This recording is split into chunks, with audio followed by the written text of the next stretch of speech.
আমার নাম জাহাঙ্গীর শেখ। আমি সর্বপ্রথম একটা ফানি চ্যানেল খুলেছিলাম। ওটাতে প্রচণ্ড খাটনি আর অনেক ছেলে মেয়ে লাগতো।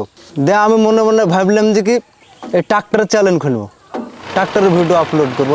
রেগুলার ভিডিও ছাড়তে ছাড়তে আমার একটা ভিডিও ওই চ্যানেলে ভাইরাল হয়ে যায়, 13 লাখ মতন ভিউ হয়ে গেছে।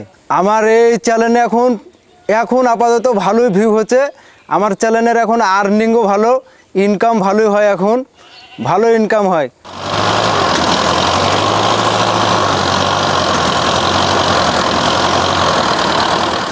প্রথম বেলায় কতদিন হাসাহাসি করতো, ট্রাক্টরের ভিডিও কে দেখবে, মানুষ ট্রাক্টরের ভিডিও দেখে।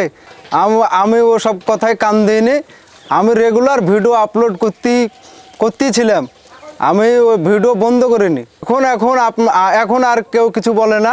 প্রচুর আমার ভিডিও দেখার লোক পছন্দ করে, ইনকাম ভালোই হয়, এখন ভালো ইনকাম হয়।